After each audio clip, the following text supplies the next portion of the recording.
Bahwasanya nanti kalau anak-anak kita, Bu, ada yang ditakdirkan kaya, ibu cintai. Kalaupun ada anak ibu tidak ditakdirkan kaya, ibu tetap cintai. Jangan sampai kekayaan kita itu dipengaruhi karena harta yang didapatkan sama anak kita. Kadang-kadang anak kita tidak kaya, tetapi diberikan hati yang empati sama ibu. Ketika ibu sakit, dia yang pertama kali datang. Ketika ibu pusing, dia pertama kali yang akan merasakan sakit. Di mana anak-anak kita yang lain yang kayaknya memiliki kekayaan, kadang-kadang empatinya tidak sekuat anak kita yang diberikan oleh Allah kemiskinan. Semua itu pasti membawa keistimewaan.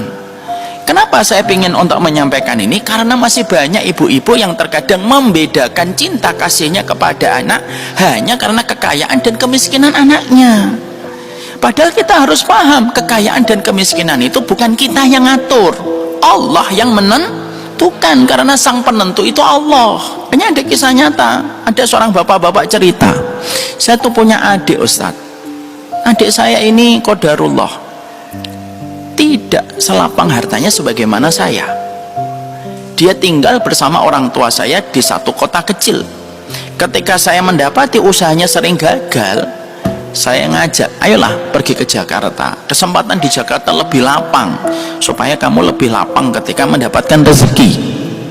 Tapi adik saya menolak, endaklah bang, udahlah cukup, nggak apa-apa, yang penting saya dekat dengan ibu.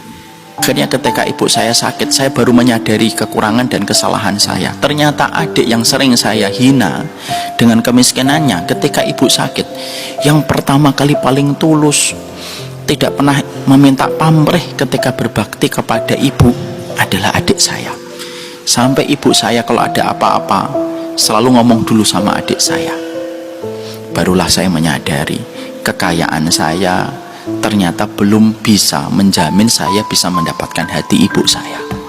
Kadang-kadang begitu, Bu. Supaya kita akhirnya mengambil pelajaran dari kisah nyata ini. Ada di antara anak kita yang terkadang bisnis apa saja gagal, sekolah mungkin juga tidak pernah pintar, tapi justru yang paling peduli dengan kita. Tapi kadang-kadang ada anak kita yang kaya raya, kerjanya di kantor, tapi setiap bersama dengan kita itu selalu melihat waktu karena dia terburu-buru dengan banyak kegiatan. Menemani kita tidak bisa lebih dari 3 jam karena diburu-buru dengan banyak persoalan dan kegiatan yang lain. Padahal kadang-kadang anak kita yang terkadang miskin setia nungguin kita dari pagi sampai malam tanpa pamrih, ketika dia menempatkan ibunya itu menjadi nomor 1 dalam kehidupan. Kita itu tidak pernah tahu. Makanya disitulah kita paham, yang membagi kekayaan dan kemiskinan itu adalah Allah. Kalau ada anak kita ditakdirkan miskin, setelah semua usaha dan ikhtiar dia lakukan, tetap sayangi dia. Kalaupun dia ditakdirkan kaya, tetap sayangi dia. Tapi jangan sampai kasih sayang kita kepadanya itu terpengaruh karena kekayaan dan kemiskinannya. Jangan sampai ibu kalau dapat anak yang ditakdirkan miskin, ibu menutupinya. Tapi ibu terus membanggakan anaknya yang kaya.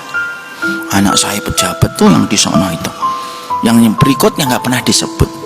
Itu yang terkadang menjadikan kita nanti juga terluka ketika nanti kita tua, ketika diperlakukan secara menyakitkan sama anak kita.